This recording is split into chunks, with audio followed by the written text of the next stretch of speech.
The deep dive में आपका स्वागत है। आज का हमारा विषय है अकाउंटिंग, जिसे अक्सर बिजनेस की भाषा कहा जाता है।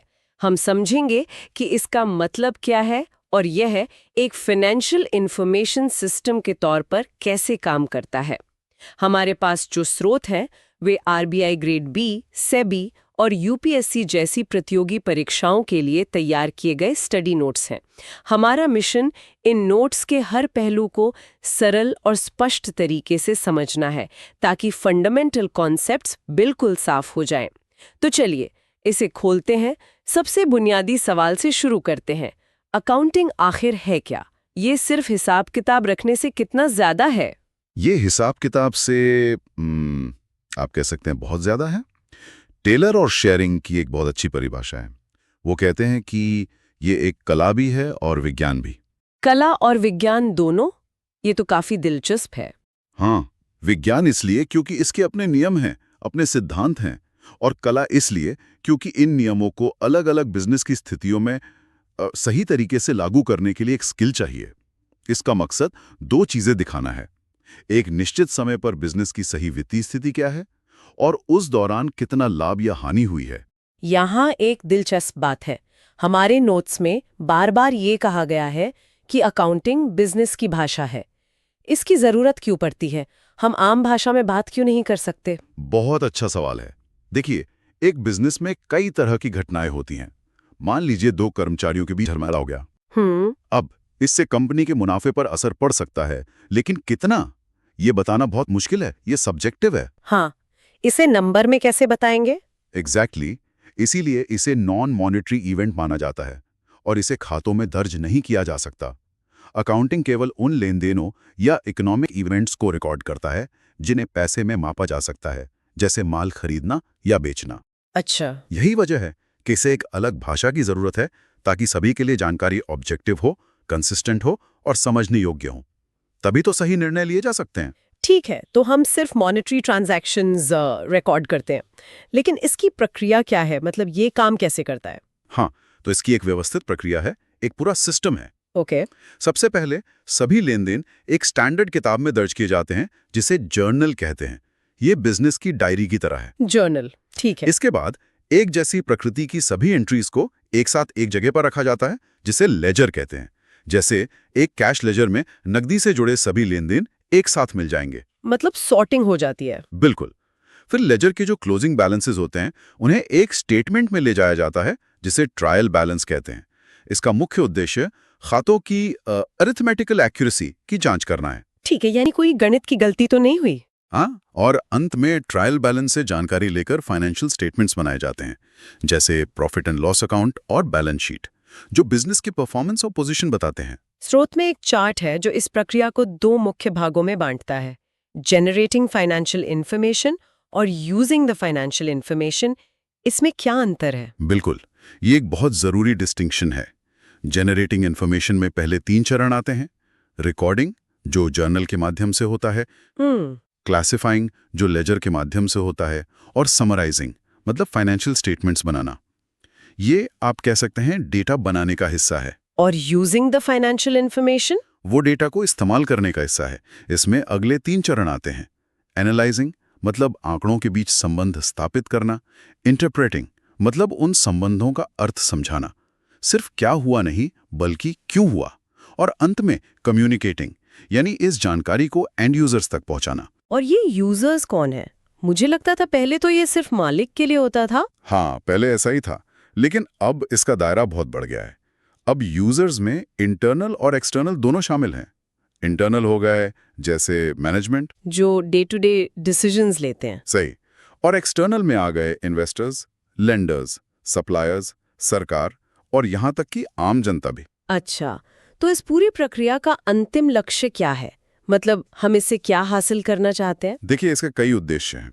सबसे पहला तो है सभी कैश और नॉन कैश ट्रांजैक्शंस का एक सिस्टमैटिक रिकॉर्ड रखना, रिसीवेबल्स और पेबल्स का हिसाब रखना। ठीक है, रिकॉर्ड मेंटेन करना। दूसरा, किसी अवधि के लिए नेट प्रॉफिट या नेट लॉस का पता लगाना, और यह भी जानना कि बिजनेस के कुल कैपिटल, एसेट्स और लायबिलिटीज की जानकारी क्या है। मतलब बिजनेस की सेहत का पता लगाना। बिल्कुल। तीसरा उद्देश्य है नियंत्रण और जांच, किसी भी धोखाधड़ी या हेराफेरी का पता लगाना और खातों की एरिथमेटिकल एक्यूरेसी सुनिश्चित करना।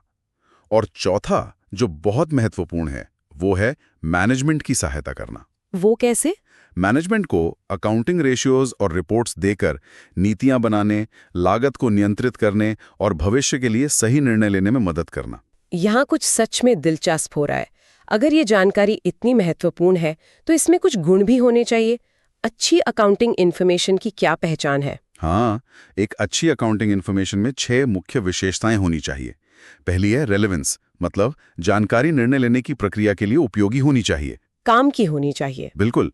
दूसरी है रिलायबिलिटी, या जिसे अब रिप्रेजेंटेशनल फेथफुलनेस भी कहते हैं, मतलब जानकारी कंपनी की वित्तीय स्थिति को सटीक रूप से दर्शाए, उस पर भरोसा किया जा सके। ठीक है। और तीसरा है वेरीफाएबिलिटी, मतलब अगर कोई और उन्हीं आंकड़ों के साथ काम करे तो उसे भी वही परिणाम मिलना चाहिए। चौथा, टाइमलीनेस, जानकारी उपयोगकर्ताओं को समय पर उपलब्ध हो, देर से मिली जानकारी का कोई फायदा नहीं। सही बात है। पांचवा है अंडरस्टैंडेबिलिटी, जानकारी आसानी से समझ में आने वाली हो। और छठा, कंपैरेबिलिटी, मतलब जानकारी की तुलना अलग अलग समय अवधि से या दूसरी कंपनी से की जा सके। यह सुनकर लगता है कि अकाउंटिंग एक बहुत बड़ा क्षेत्र है। क्या इसकी अलग अलग शाखाएं या स्पेशलाइजेशंस हैं? हाँ, बिल्कुल। इसकी कई मुख्य शाखाएं हैं। सबसे बुनियादी स्तर है बुक कीपिंग। Book keeping. हाँ, इसमें केवल दिन प्रतिदिन के लेन देन को रिकॉर्ड किया जाता है। ये अकाउंटिंग का पहला कदम है। फिर आती है फाइनेंशियल अकाउंटिंग। यह मुख्य शाखा है जो बाहरी लोगों के लिए, जैसे इन्वेस्टर्स के लिए, फाइनेंशियल स्टेटमेंट्स तैयार करती है। ओके, और कॉस्ट अकाउंटिंग? कॉस्ट अकाउंटिंग का उद्देश्य उत्पादन की लागत जानना, कीमतें तय करना और लागत को नियंत्रित करना है। ये ज्यादातर मैन्युफैक्चरिंग कंपनियों के लिए जरूरी है।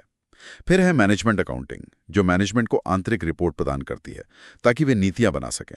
और एक ऑडिटिंग भी है ना? हाँ, ऑडिटिंग एक तरह का निरीक्षण है। ये जांचने के लिए कि खाते सही ढंग से बनाए गए हैं या नहीं। ये शेयरधारकों और सरकार के लिए बहुत जरूरी है। तो संक्षेप में अगर हम देखें, अकाउंटिंग के मुख्य कार्य क्या हैं, फंक्शंस क्या हैं? इसके मुख्य कार्य हैं, सबसे पहले मेजरमेंट, यानी पिछली परफॉर्मेंस को मापना। दूसरा, फोरकास्टिंग, यानी भविष्य के ट्रेंड्स का पूर्वानुमान लगाना। तीसरा, डिसीजन मेकिंग में मदद करना। चौथा, कंट्रोल, मतलब तय लक्ष्यों के मुकाबले परफॉर्मेंस का मूल्यांकन करना। और पांचवा, गवर्नमेंट रेगुलेशन एंड टैक्सेशन, यानी सरकार को नियंत्रण और कर वसूली के लिए आवश्यक जानकारी देना। आपने बुक कीपिंग का जिक्र किया, ये अकाउंटिंग जैसा ही लगता है। इन दोनों में क्या मुख्य अंतर है? ये परीक्षाओं के लिए एक महत्वपूर्ण सवाल हो सकता है। हाँ, ये एक बहुत ही आम कंफ्यूजन है। इन दोनों में काफी अंतर है। देखिए, बुक कीपिंग सिर्फ लेन देन को रिकॉर्ड करने की एक विधि है, एक रूटीन काम है। तो अकाउंटिंग क्या है? जबकि अकाउंटिंग में समराइजिंग, एनालाइजिंग और रिपोर्टिंग भी शामिल है। इसका दायरा बहुत बड़ा है। बुक कीपिंग के लिए विशेष कौशल की जरूरत नहीं है, पर अकाउंटिंग के लिए एनालिटिकल स्किल्स जरूरी हैं। अच्छा, तो क्या ये कहना सही होगा कि मैनेजमेंट सिर्फ बुककीपिंग के रिकॉर्ड के आधार पर निर्णय नहीं ले सकती? बिल्कुल नहीं ले सकती। निर्णय तो अकाउंटिंग स्टेटमेंट्स के आधार पर ही लिए जाते हैं। संक्षेप में, बुक कीपिंग वो जगह है जहां अकाउंटिंग प्रक्रिया शुरू होती है। ये अकाउंटिंग का एक हिस्सा है, लेकिन अकाउंटिंग इससे कई ज्यादा व्यापक है। ठीक है, अब सिक्के का दूसरा पहलू देखते हैं। कोई भी प्रणाली परफेक्ट नहीं होती। अकाउंटिंग की क्या कमियां या सीमाएं? ये समझना बहुत जरूरी है, खासकर एक निवेशक के लिए। इसकी कुछ मुख्य सीमाएं हैं। पहली, ये केवल मौद्रिक जानकारी रिकॉर्ड करता है। कर्मचारियों की वफादारी या कौशल जैसे गुणात्मक तत्वों को अनदेखा करता है, जिसकी बात हमने शुरू में की थी। हाँ। दूसरी, कुछ जानकारी अनुमानों पर आधारित होती हैं, जैसे प्रोविजन फॉर डाउटफुल डेट्स। इसमें व्यक्तिगत निर्णय शामिल होता है। तो इसका मतलब इसमें बायस की गुंजाइश है? बिल्कुल। और यही तीसरी सीमा है, पूर्वाग्रह या बायस। अकाउंटेंट का व्यक्तिगत निर्णय परिणामों को प्रभावित कर सकता है। चौथी सीमा है मूल लागत पर रिकॉर्डिंग। ये फिक्स्ड एसेट्स को उनकी मूल लागत पर दिखाता है, इन्फ्लेशन या उनकी आज की कीमत को नहीं। अरे, मतलब 20 साल पुरानी जमीन आज भी 20 साल पुरानी कीमत पर ही दिखेगी? बिल्कुल, हाँ। इससे बैलेंस शीट सही तस्वीर नहीं दिखा सकती। पांचवी सीमा है हेर-फेर की संभावना, जिसे मैनिपुलेशन कहते हैं। लाभ को बढ़ा चढ़ाकर या घटाकर दिखाया जा सकता है, जिसे क्रिएटिव अकाउंटिंग भी कहते हैं। एग्जैक्टली। इसके अलावा ये पैसे के बदलते मूल्य को, यानी इन्फ्लेशन के प्रभाव को भी अनदेखा करता है। और अंत में ये पूरी तरह से अतीत पर आधारित है। सारी जानकारी पिछले डेटा पर आधारित होती है, जो भविष्य के लिए हमेशा उपयोगी नहीं हो सकती। तो इस सब का क्या मतलब है? हमने अकाउंटिंग के अर्थ से शुरुआत की, इसे बिजनेस की भाषा के रूप में समझा, हमने इसकी पूरी प्रक्रिया, इसके उद्देश्यों, इसकी विभिन्न शाखाओं और अंत में इसकी महत्वपूर्ण सीमाओं को देखा। इसका सार यह है कि अकाउंटिंग सिर्फ नंबरों का खेल नहीं है। ये एक शक्तिशाली सूचना प्रणाली है, जो हमें किसी भी संगठन की वित्तीय सेहत को समझने में मदद करती है। लेकिन इसकी सीमाओं को समझना उतना ही महत्वपूर्ण है, ताकि हम इन नंबरों के पीछे की पूरी कहानी देख सकें और बेहतर निर्णय ले सकें। और हम आज की इस चर्चा को एक विचार के साथ समाप्त करते हैं। चूंकि अकाउंटिंग केवल अतीत के मौद्रिक घटनाओं को दर्ज करती है और गुणात्मक पहलुओं को अनदेखा करती है, तो आज के बिजनेस अपनी वास्तविक सेहत और भविष्य की संभावनाओं की बेहतर तस्वीर पाने के लिए कर्मचारी मनोबल या पर्यावरणीय प्रभाव जैसे नॉन फाइनेंशियल मैट्रिक्स को अपने रिपोर्टिंग सिस्टम में कैसे एकीकृत कर सकते हैं, इस पर सोचिएगा।